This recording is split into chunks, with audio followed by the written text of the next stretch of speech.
आपल्या महाराष्ट्रामध्ये रस्ता सुरक्षा हा अत्यंत काळजीचा आणि गंभीर विषय आहे. दरवर्षी रस्ता अपघातात मृत पावणाऱ्यांची आणि गंभीर जखमी होणाऱ्यांची संख्या लाखामध्ये असते. रस्ता सुरक्षेची जागरूकता महत्त्वाची आहे, कारण ती आपल्या रस्त्यावर जखमी आणि मृत्यूची संख्या कमी करते. जीवनात आपण टाकलेल्या प्रत्येक पावलाला काही नियम असतात, त्याचप्रमाणे रस्ता सुरक्षेचे सुद्धा काही नियम आहेत.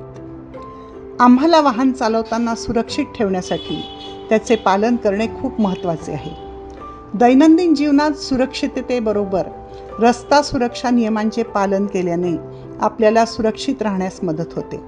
धावपळीच्या जीवनात रस्ता अपघात होण्यासाठी कारणीभूत ठरणाऱ्या गोष्टी म्हणजे नियमांचे पालन न करणे, वाहनांवरील चालकांचा ताबा सुटणे, वेगांशी स्पर्धा करणे, आरोग्याची डोळ्याची काळजी न घेणे. या सर्व बाबींचा विचार करून प्रादेशिक परिवहन कार्यालय नागपूर शहर, पूर्व नागपूर आणि नागपूर ग्रामीण आणि ग्राहक दक्षता कल्याण फाउंडेशन यांच्या संयुक्त विद्यमाने रस्ता सुरक्षा अभियान 2024 अंतर्गत मोफत नेत्र तपासणी शिबिर, चष्मा वितरण व आरोग्य तपासणी शिबिराचे नागपूरमध्ये वेगवेगळ्या 15 ठिकाणी बूथ उभारून 7 दिवस दररोज परिवहन चालकाचे माधव नेत्रालयाकडून नेत्र आणि मनपा आरोग्य विभागाकडून आरोग्य तपासणीचे आयोजन करण्यात आले आहे. परिवहन संवर्गातील चालक रात्रंदिवस प्रवासी वाहतूक तसेच देशाच्या प्रगतीत हातभार लावणाऱ्या मालांची वाहतूक करत असतात. त्यामुळे त्यांना त्यांच्या आरोग्याकडे लक्ष देणं शक्य होत नाही.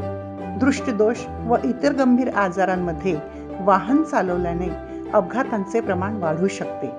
म्हणून शासनाने परिवहन संवर्गातील वाहन चालकांचे मोफत नेत्र व आरोग्य शिबिराचे आयोजन केले. ग्राहक दक्षता कल्याण फाउंडेशनच्या स्वयंसेवकांनी चालकांच्या नोंदणी केली.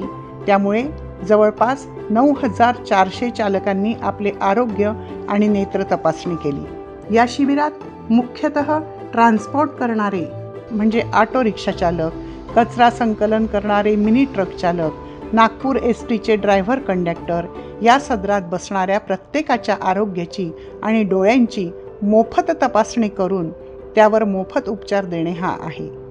आतापर्यंत जवळपास 2,275 लोकांना मोफत चष्मा वाटप करण्यात येणार आहे. चालकांचे मार्गदर्शन करून त्यांच्या आरोग्याची व डोळ्यांची काळजी घेण्यात आली आहे. या अभियानामुळे रस्ते अपघाताला नक्कीच आळा बसेल.